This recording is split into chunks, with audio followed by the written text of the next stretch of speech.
celebrating me and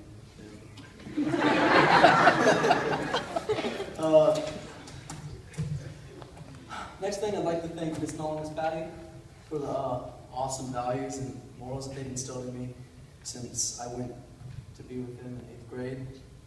They're pretty awesome. I'd also like to thank my parents, even though I already did that. You guys are really cool. And I'd also like to take a moment to honor and remember Coleman Mitchell. He went home to be with the Lord in 2013, and I'm sure he's watching over us right now. Sad that he couldn't be here. To get right off into it, I'd like to disagree with Marissa and say that it has been a very long but fast-paced road. Because it just feels like yesterday I was in 8th grade at Hickory Ridge Middle School with long black hair, as you'll see later in the slideshow, skinny jeans and band t-shirts. I don't like to talk about those times. Moving to the King's Academy was obviously a huge step for me as I transformed into a very successful, motivated student, which I would have never thought would have happened, judging where I was a few months prior. Not all of them have been easy though, you know? Everybody has hard days, and everybody has easy days, and there were some days where I just felt like the only thing that kept me motivated was the thought of tomorrow, and the thought of tomorrow everything's going to be okay, you know? There have been many nights where I've fallen asleep on a broken heart, on a broken mind, on thoughts that it's never going to get better and that nothing's ever going to change, but it does, you know? All right, I'm going to go to reading now. I know many times at the King's Academy I've been asked by younger students stuff like, how are your grades so good? Or how are you finished so early? Because I finished in February, so that was pretty cool. And they would always ask me how I finished so early. And I'd like to address both those questions now. Truth is, believe it or not, I'm not some kind of super genius that aces every test without putting in any effort. In fact, most of the times I fail.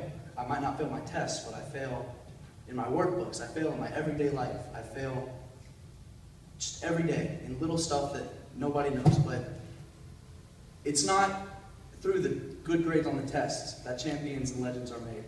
It's through the failures every day that makes you who you are. One of my favorite quotes, actually, is by Eric Thomas. He's a motivational speaker, and he said, "I have average skill but phenomenal will," which is so very true. And I'd also like to share with my fellow students and my fellow graduates that one of my first secrets to success is a quote by Arnold Schwarzenegger. In anything that I've ever attempted, I've always been willing to fail. You can't be paralyzed by fear or failure, or you will never push yourself. You keep pushing because you believe in yourself and in your vision, and you know it is the right thing to do. Success will come, so don't be afraid to fail. You cannot climb the ladder of success with your hands in your pockets. Which astounded me the first time I heard it, because it's so true. And my second secret to success is hard work, obviously. And I don't mean the hard work as in coming to school and studying hard for a test for 30 minutes. I'm talking about the hard work that transcends into your daily life.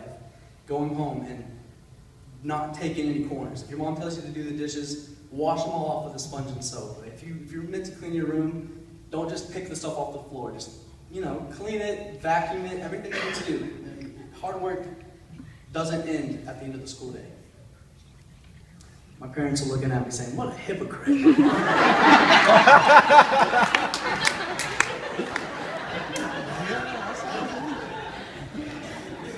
Yeah, and they know they're right too. You should always strive to be the best in everything you do, whether it be the best kickball player. What sports are you guys playing, PE now? Soccer? Trench. Trench, they love it. I never played trench here. Or be the best trench player.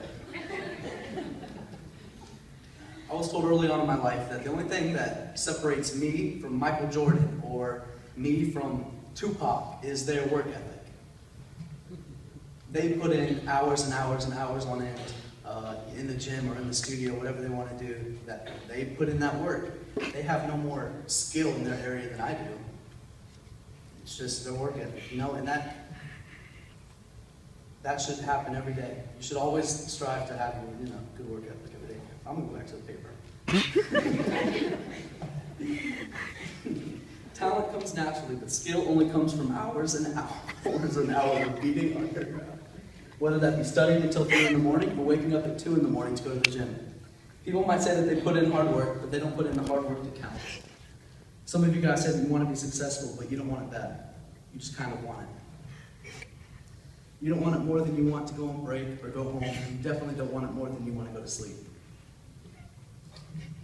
Let me tell you a story. This is a story by Eric Thomas, that motivational speaker I was talking about earlier. And it involves a man who wanted to be successful. So he went to this guru. He went to the guru and he said, I want to be successful. I want to be on the same level that you're on. The guru said back to him, if you want to be on the same level I'm on, meet me at the beach at 4 a.m. So Eric Thomas was like, okay, I'll meet you at the beach. So he meets the guy at the beach at 4 a.m. He's wearing a suit, should have wore some shorts. And the guy said, if you want to be successful, go on out in the water. So he went out in the water and he only went about to his knees. The guy said, go on a little further. So the guy went out a little further. He came up to about where the water was about his waist area. The guy was like, keep going, don't stop. So the guy goes out even further. The water's coming up to about his neck. The guru was tired of what he was doing, so he ran on out up to him and he dunked his head under water and held him there. The guy came up panicking and freaking out, wondering why he did that, and the guy told him, when you want to succeed as bad as you want to breathe, then you'll be successful. And I'm here to tell you today that you will never be successful if you're not willing to give up sleep, stay up a few extra hours, because that's when you might find the chance to be successful. You've got to be willing to live off of 2 hours of sleep, 3 hours of sleep, because if you go to sleep, you might miss that chance.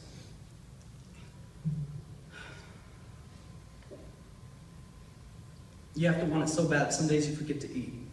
That some days you forget to leave your room because you're working so hard.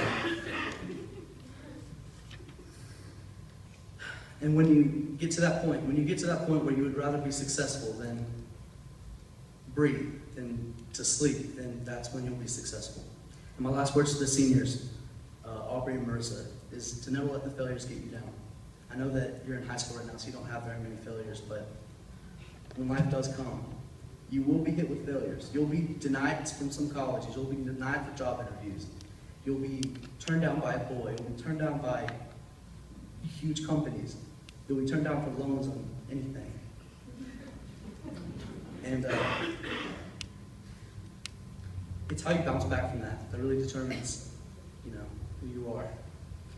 Because, if the founder of Starbucks, what's his name, Howard Schultz, gave up after being denied by the bank for a bank loan 242 times, there would be no Starbucks.